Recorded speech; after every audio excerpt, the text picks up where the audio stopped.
A prince named Bhumibol becomes king of a modern nation. He has endured some of Thailand's most tumultuous times to become their longest ruling monarch. A king who rules with compassion. A man loved above all.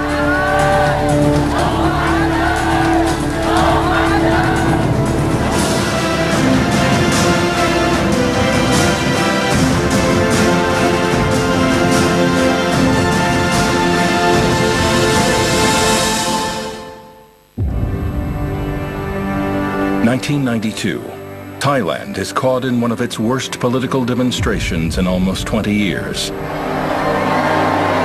Protests demanding the resignation of an unelected prime minister have erupted into a violent 4-day military clampdown. As the situation spirals out of control, political analysts believe the country is on the brink of civil war. Until one man steps forward.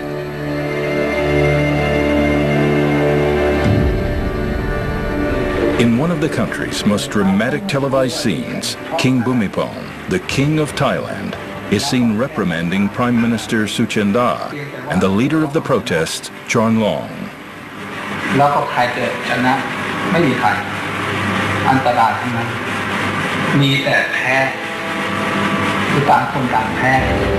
King Bhumibol's single-handed intervention pulls the country back from the brink of a political calamity and paves the way for talks that will lead to a peaceful solution.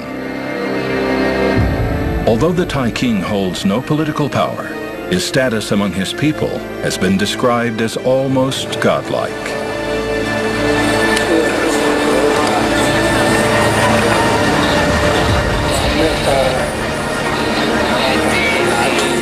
To not obey the king when he steps in would be political and social suicide. For centuries, Thais have accepted the moral authority of the king without question. The universal respect and love for King Bhumibol by his people is a phenomenon almost unequaled anywhere else in the world today.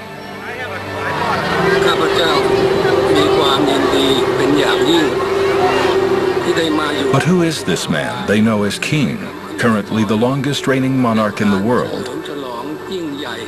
And how has he managed to maintain the respect and adoration of his subjects throughout his reign?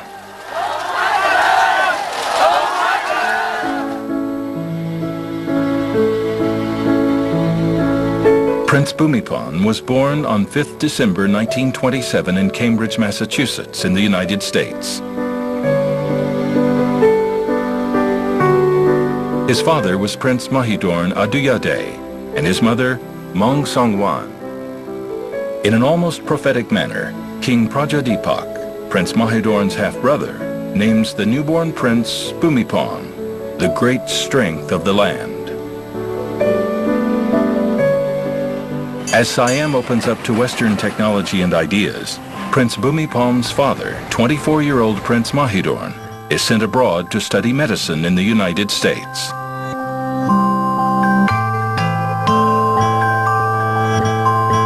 Two years later, he meets a nursing student at Hartford, Connecticut. Her name is Songwan, and she would become Prince Bhumibol's mother. Prince Mahidorn had fallen in love with Songwan, a commoner, and wanted to marry her. But it was considered unconventional for royalty to marry outside of their lineage. Prince Mahidorn is undeterred by the royal protocol and marries Songwan on 10 September 1920 at Sapratum Palace, Thailand. His new bride is given a royal title and becomes known as Mong Songwan. The newlyweds return to the United States and live a modest lifestyle in an apartment in Longwood Avenue, Boston. They have 3 children, including a young prince, Bhumibol. When Mong Song-wan completes her studies as a nurse, and after almost 8 years away, the royal family decides it's time to go home.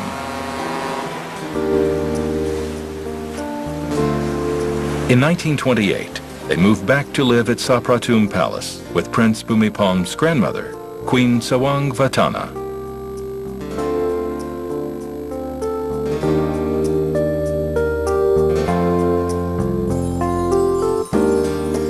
The serenity of Sapratum is magical. Prince Mahidorn and his family happily settle down.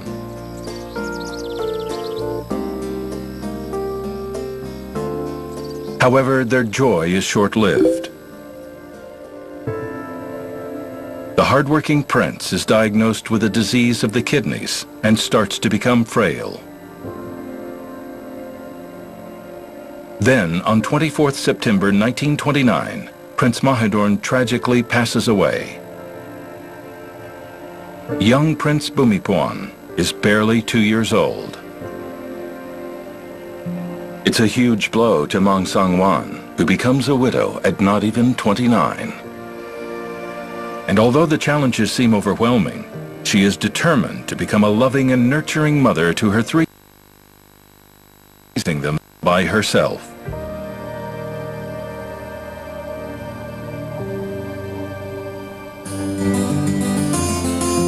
Young Prince Bhumibol and his siblings grow up in an environment of fun and stimulation. Mong Song-wan uses play to help her children learn about the world around them. One game Prince Bhumibol remembers well into adulthood involved water. The 3-year-old Bhumibol and his elder brother dug a passage mimicking a canal into which water was poured. The brothers created their own mini irrigation system, lining it with twigs along the side to hold the soil together. It would prove the very beginnings of King Bhumibol's lifelong interest in soil conservation and the need to be close to the land.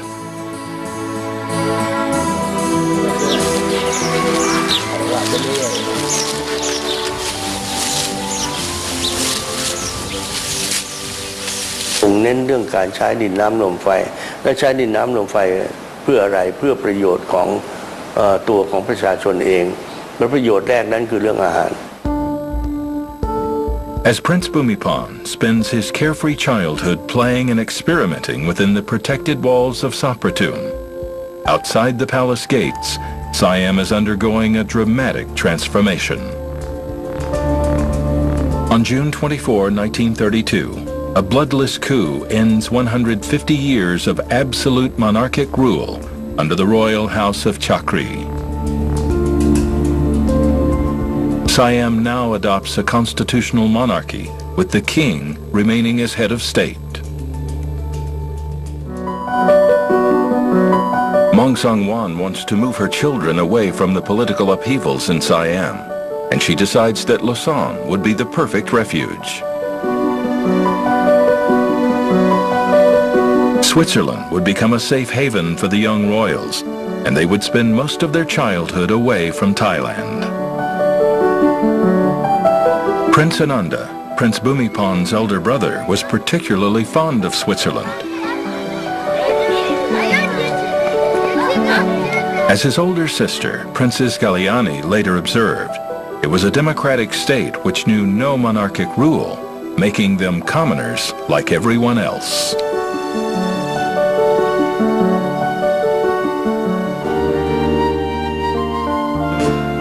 Wanting to instill a sense of self-reliance in her children, Mong Song-wan enrolls Prince Bhumibol and his elder brother Prince Ananda in a boarding school for foreign students called École Nouvelle de la Suisse Romande.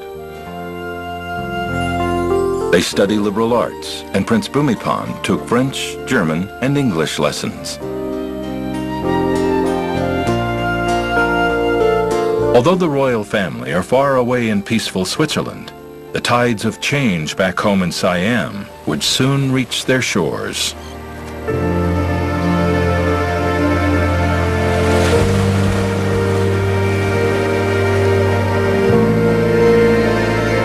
In 1935, the current king of Siam, Prajadipak, abdicates while living in England. When King Prajadipak, having no children of his own, Bhumibol's elder brother Prince Ananda becomes next in line to accede to the throne. At the innocent age of 9, the weight of a nation now falls firmly upon the young prince's shoulders.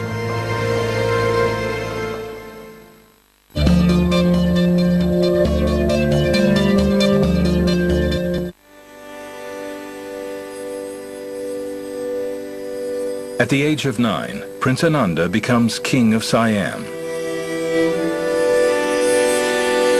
As a mother, Maung Song-wan is apprehensive about her child taking on such responsibilities at such a young age. She wants her children to have a normal childhood.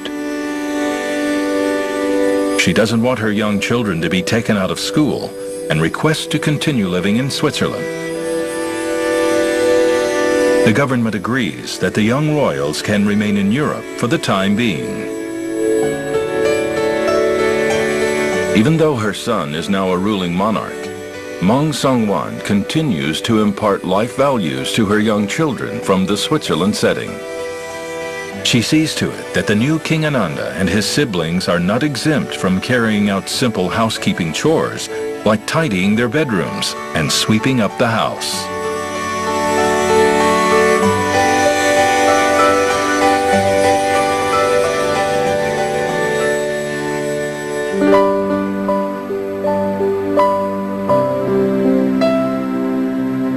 In November 1938, after 4 attempts by the Siamese government to invite the royal family back, Maung Song-wan and young King Ananda temporarily returned to Thailand.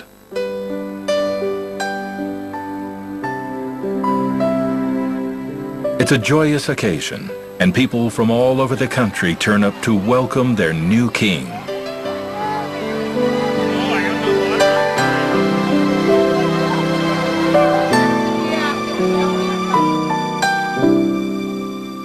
Once again, King Ananda is accompanied by his younger brother, Bhumibol, who affectionately becomes known as the Bespectacled Prince. But it's a fleeting visit by the young king.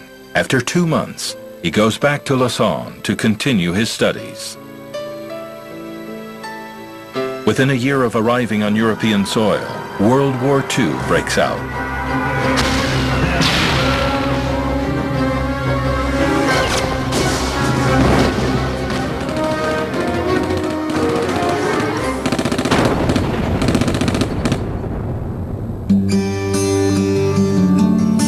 Although Switzerland manages to escape the carnage endured by neighboring France, Germany, and Italy, it is not exempt from its own wartime suffering. Rationing becomes part of everyday life, and the royal family has to live meagerly like everyone else. King Ananda and his younger brother cycle to school as gasoline was in severe shortage.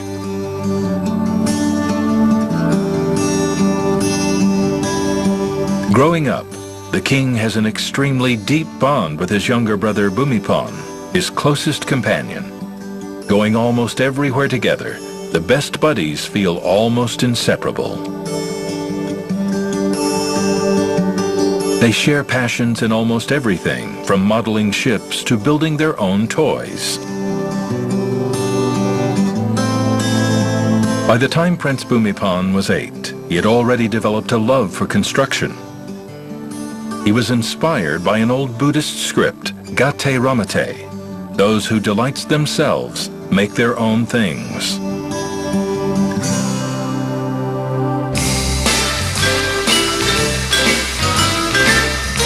When the pair of them weren't modeling or building, they shared another passion that would bring them even closer together: music. The brothers first learned to play the saxophone and clarinet from a French musician named Wybridge. This would mark the beginnings of a lifelong passion for Prince Bhumibol, who would continue to play even after becoming king. Having been exposed to a variety of instruments and musical genres, Prince Bhumibol shows a keen interest in jazz after hearing a band play during a family holiday.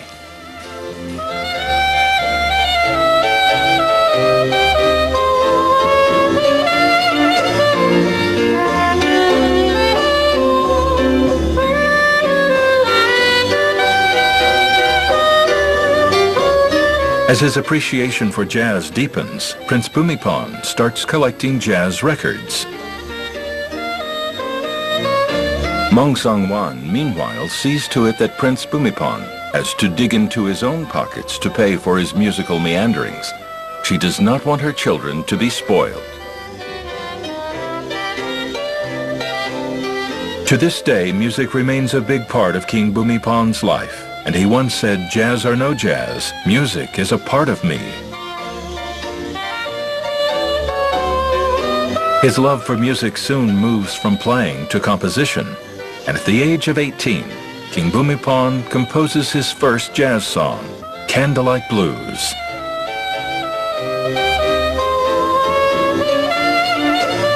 Years later, the king would turn his love of music into a way of helping the public. Using a shortwave transmitter, he formed a radio station known as Aw-Saw. He and his band would often perform live on radio, taking the opportunity to call out to his people for donations in a number of relief projects.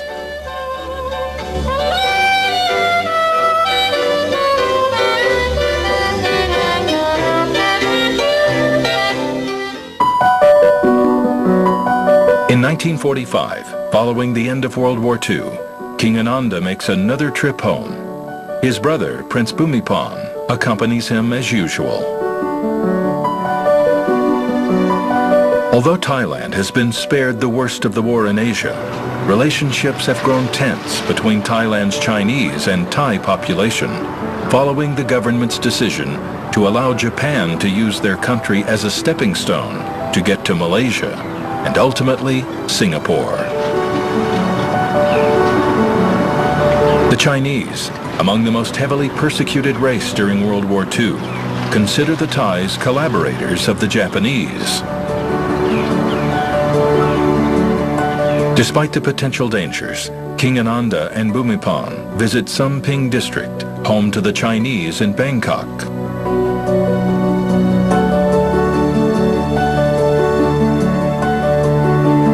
It is during this visit that Prince Bhumibol, now a skilled photographer, starts documenting their journey along the way. Any tensions are cast aside as the Chinese community give the young royals a warm welcome.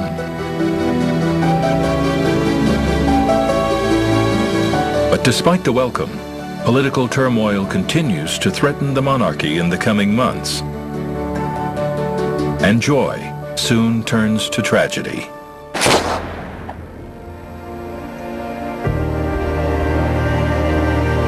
On 9th June 1946, in an incident unresolved to this day, King Ananda dies from a mysterious gunshot at home in his bed. It is a massive shock to the nation who unite to mourn the loss of their beloved king.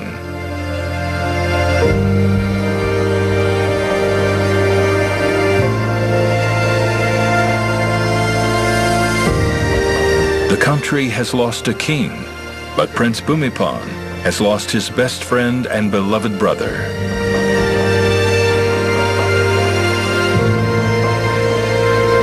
The National Assembly immediately meets and makes a unanimous decision to name Prince Bhumibol king. Although devastated, he accedes to the throne the same day. By the age of only 18, the bespectacled Prince Bhumibol becomes Rama IX, King of Thailand.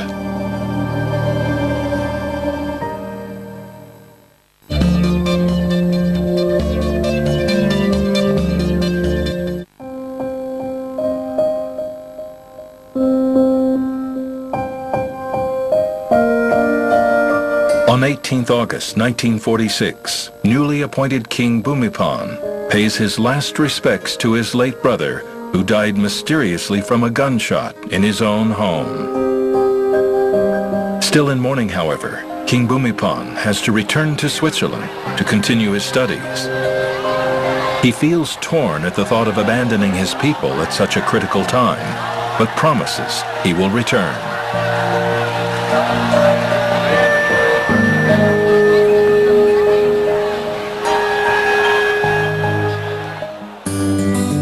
The young king returns to his studies at the University of Lausanne. Although deeply passionate about science, he changes his course of study to law, political and social science, subjects he feels would be more relevant to his role as king. Young King Bhumibol also focuses on increasing his fluency in English, German, French and Latin, knowing these will complement his role as a statesman. แล้วท่านอ่านภาษาได้ดีกว่าพวกเราใช้ภาษาได้ค่อนข้างลึกซึ้งแล้วศึกษาอะไรต่างๆได้อย่างรวดเร็วภาษาอังกฤษท่านก็แม่นเพราะว่าท่านเกิดเติบโตในต่างประเทศท่านก็เป็นหลายภาษา As the new king comes of age, he falls for the daughter of a leading Thai diplomat in Europe, Mom Rajawangsi Sirikit Kittiyagon. She is studying in Europe when they first meet at Fontainebleau in Paris. The young couple soon get engaged on 19th July 1949. In a warm and sentimental gesture, King Bhumibol gives his fiancée the engagement ring that belonged to his parents.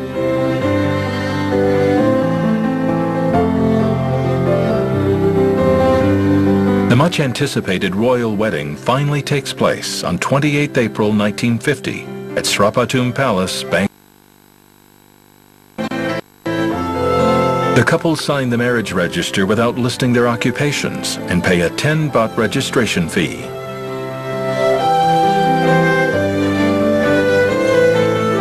Thailand welcomes their new Queen Sirikit, who would become King Bhumibol's constant companion.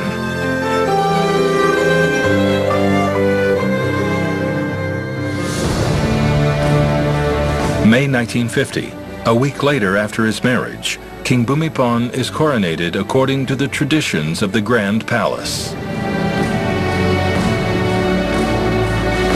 In an ancient rite of purification, the king takes a ceremonial bath seated facing east, while water is poured down his shoulders.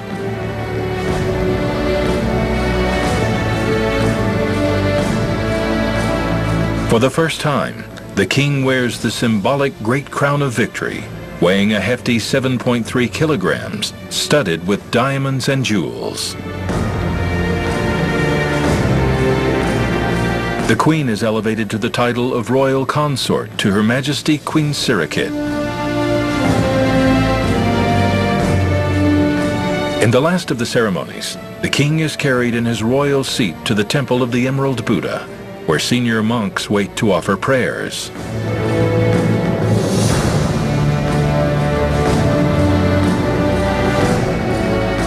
Thai kings have ruled for centuries according to Buddhist principles and are often seen as Thamaraja, or kings of righteousness. Carrying on the expectations of this ancient tradition, King Bhumibol swears to reign with righteousness for the benefit and happiness of the Siamese people.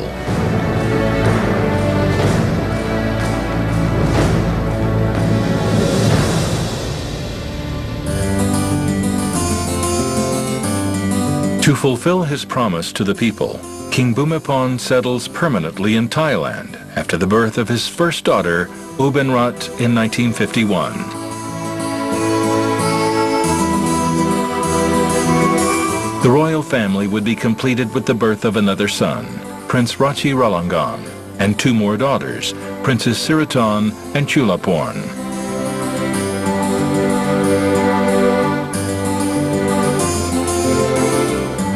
Even though he has a young family to raise, King Bhumibol knows there is much to be done as Thailand faces enormous challenges as a developing country.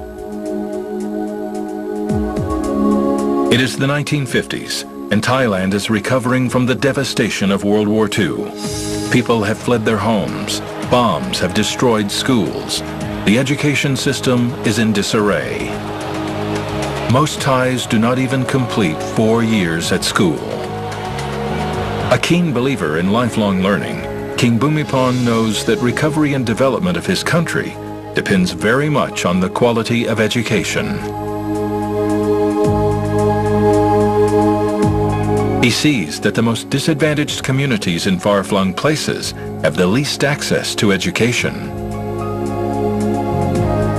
He starts by funding Chowpalum Upathan, School for Hill Tribe Children.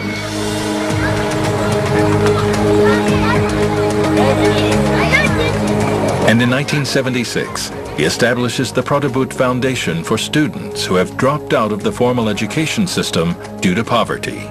They are offered practical vocational training instead.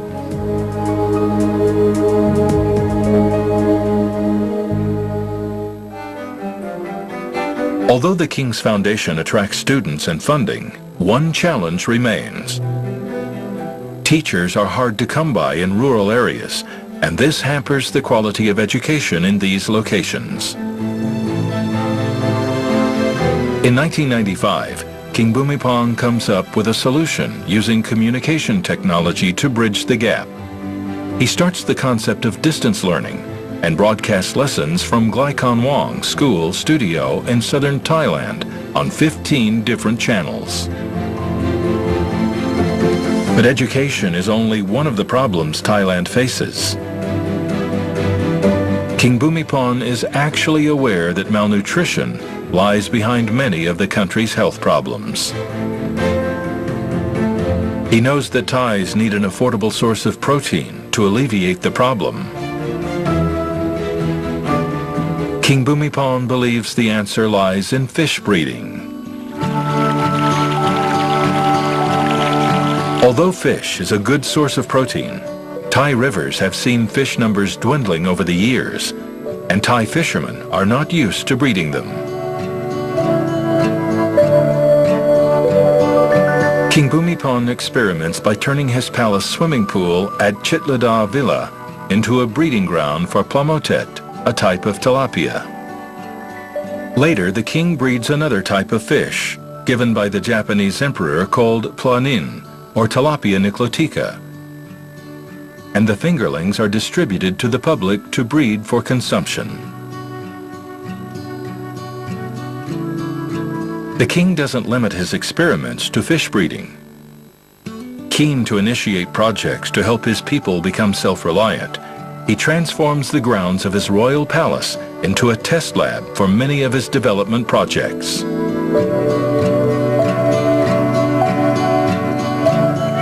He experiments with rice, wanting to find the best cultivation technique for his farmers.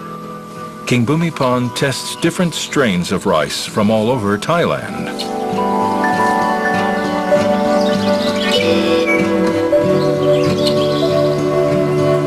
He even develops a tractor known as the Iron Buffalo to mechanize the back-breaking process of plowing the fields.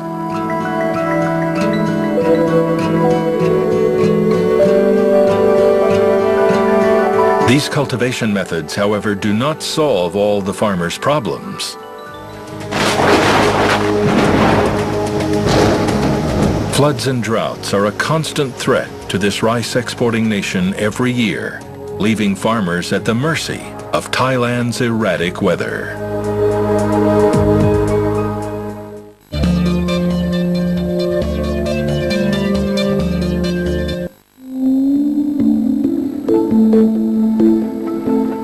Buddhism is an important function of Thai society, and the teachings have inspired generations of Thai monarchs.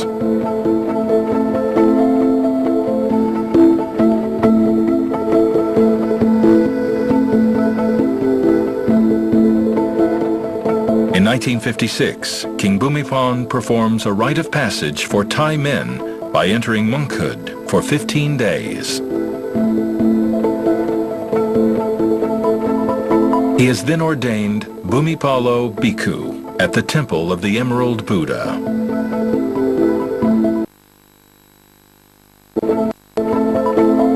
The king moves to Wat Borvorvinet, where his great-grandfather King Mongkut lived. He is now one among many thousands of barefoot monks walking the streets, collecting morning alms. Although Thai monarchs are Buddhist by tradition, the king regards all religions equally. He never fails to accept invitations to attend religious activities from other faiths, and even had a gift of a Quran translated into Thai. In 1958, a train leaves Chitlada station, carrying on board the king and queen on a mission to northeast Thailand.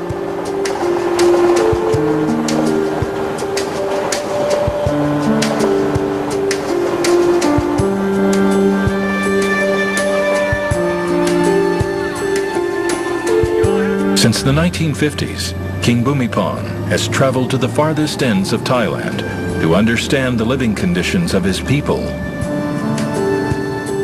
His hands-on and personable approach would become a hallmark of his reign.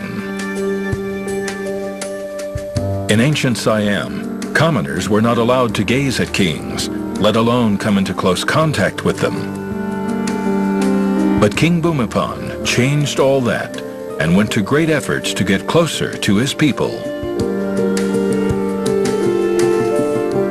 He journeys around Thailand and into communities worlds apart from his palace life.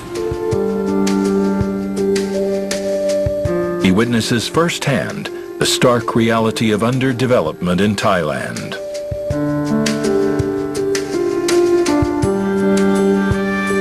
Roads are often unpaved, and his car soon gets stuck on his way to Hua Hin in the south.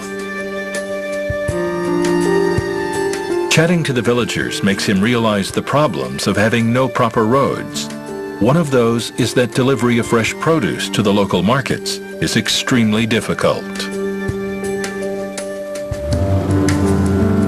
A road is soon built for the villagers after King Bhumibol leaves.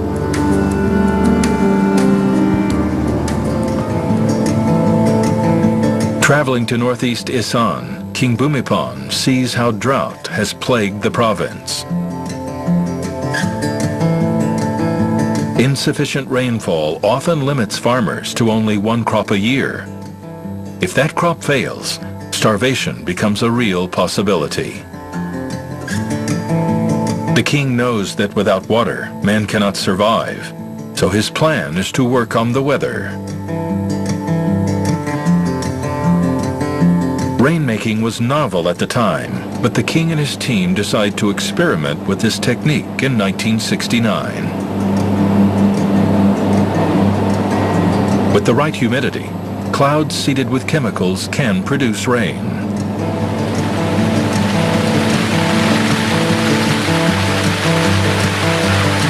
The king becomes known as a rainmaker after the success of this project. The people see him as a wise king invoking notions of a semi-divine monarch who could harness the weather for the benefit of the people.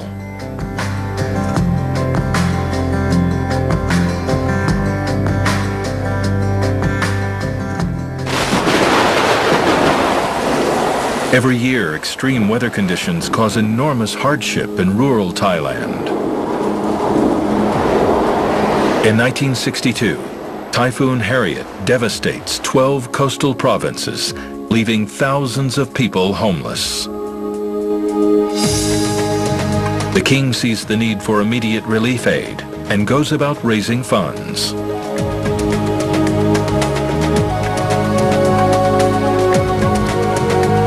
Money left over from his fundraising efforts are then used to establish the Rajaprachan Kra Foundation, dedicated to providing relief to victims of disaster. In 2004, Thailand is struck by one of Asia's worst natural disasters. A giant Asian tsunami sweeps across the Indian Ocean, destroying everything in its path. Thailand is badly hit, with more than 5,000 people killed and thousands more homeless. The foundation steps in to construct 4 schools for those children most affected by the disaster.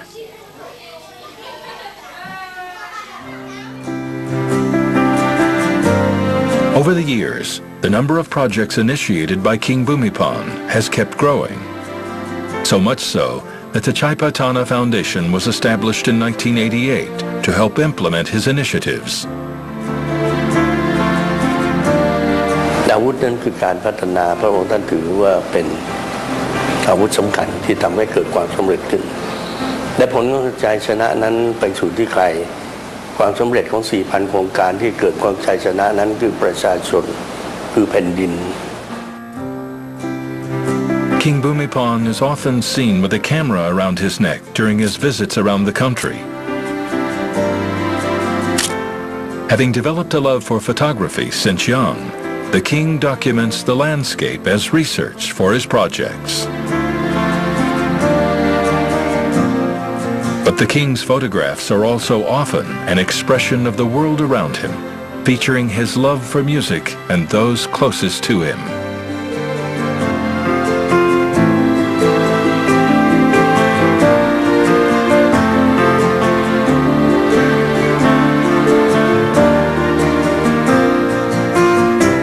And photography is not his only medium of expression. The king's interest in painting began when he was 10, but he only started painting seriously after 1959.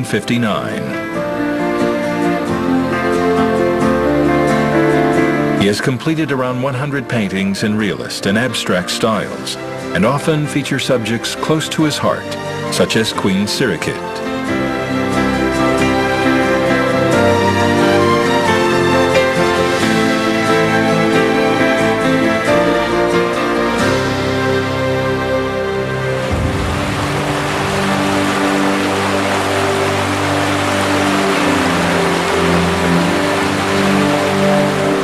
Yearly monsoons affect almost every part of Thailand, and not even Bangkok is spared as floods inundate the low-lying capital.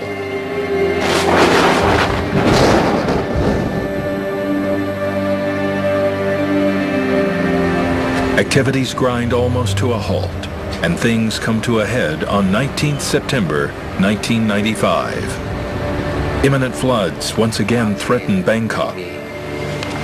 King Bhumibol is deeply concerned and meets with members of the royal household to solve the problem. มีในนี้แล้วทางกทมสามารถที่จะต่อสู้ได้แล้วแสดงให้เห็นฝนตกหนักเมื่อวานนี้แห้งได้เร็ว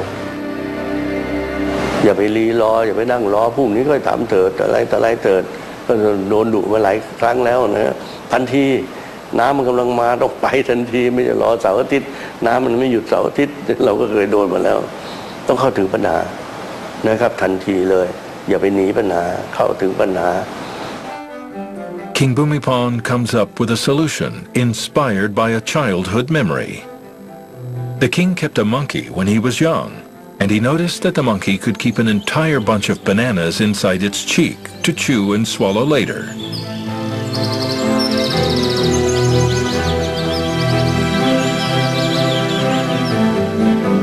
King Bhumibol comes up with the Monkey Cheek Project to store excess water during heavy rainfall in grand basins and dikes that can be released back in the sea later. Thailand is safe for now, at least from the floods and typhoons. But a financial tsunami is headed east that will almost bring Southeast Asia to its knees and test the resilience of the Thai economy.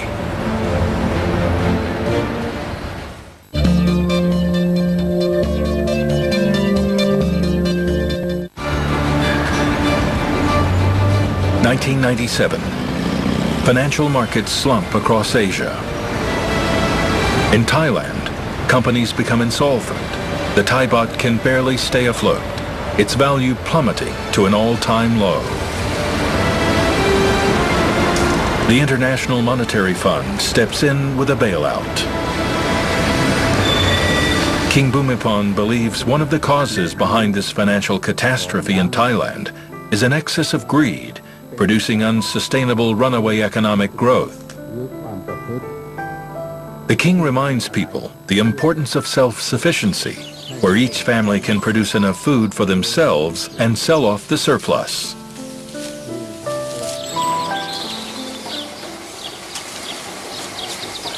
His ideas of self-sufficiency subsequently become known as the New Theory. The idea promotes small-scale agriculture, where each individual household divides their farmland into different zones for rice, animal farming, and other activities.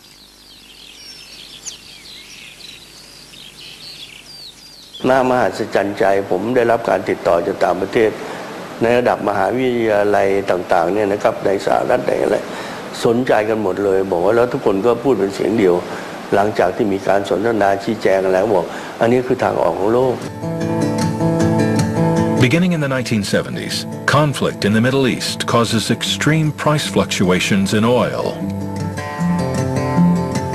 King Bhumibol knows that dependency on oil is not sustainable, and its supply might run out in the long run.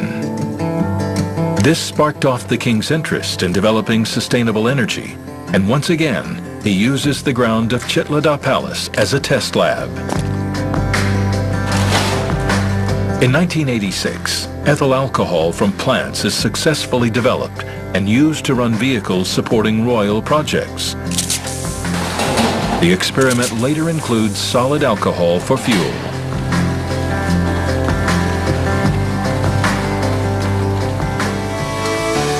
The grounds of Chitlada Palace are also well known as a demonstration farm. King Bhumibol develops a small milk dairy farm to show farmers how to produce milk for sale. The project is a success and so well received by farmers that they produce too much milk for the market. The king decides that nothing should go to waste and sets up a Suindusit milk powder plant to process excess milk to produce milk-based products such as powder tablets and cheese.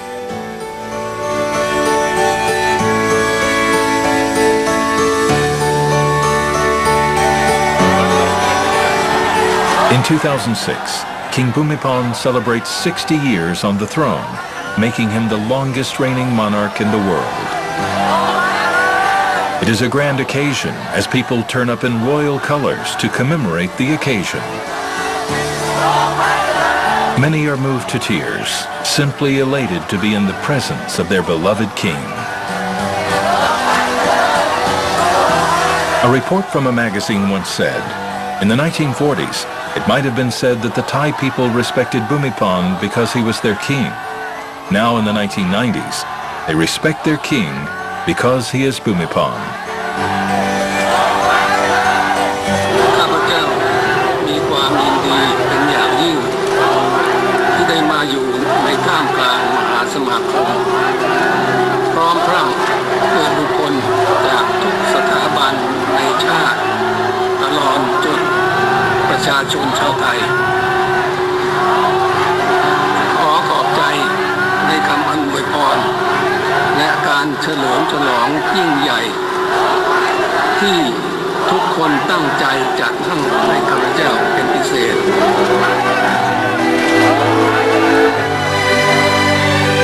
The king is recognized internationally for his efforts in rural and sustainable development. He is awarded first UNDP Human Development Lifetime Achievement Award by former UN Secretary General Kofi Annan.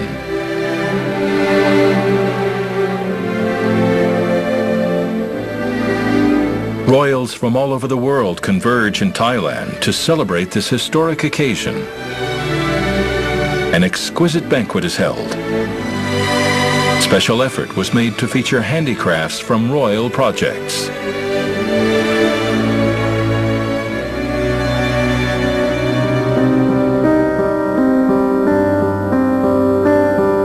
The reality of age is catching up with the monarch, and he has been in and out of Sirirat hospital due to ill health.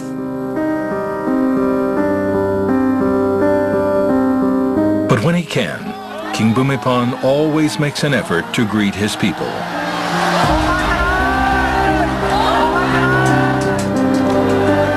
In 2012, King Bhumibol makes a rare public appearance as the nation celebrates his 85th birthday.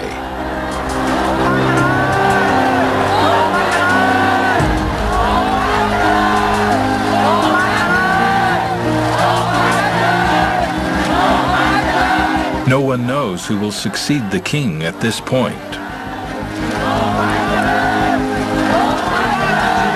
But one thing is certain. The work of his foundations will continue under the care of Princess Sirirat as she follows in her father's footsteps.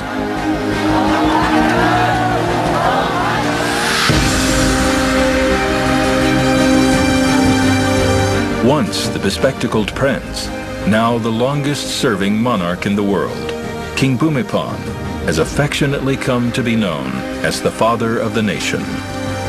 And he will forever hold a place in Thai hearts as the man who ruled his country with faith, compassion, and love. He is, after all, the people's king.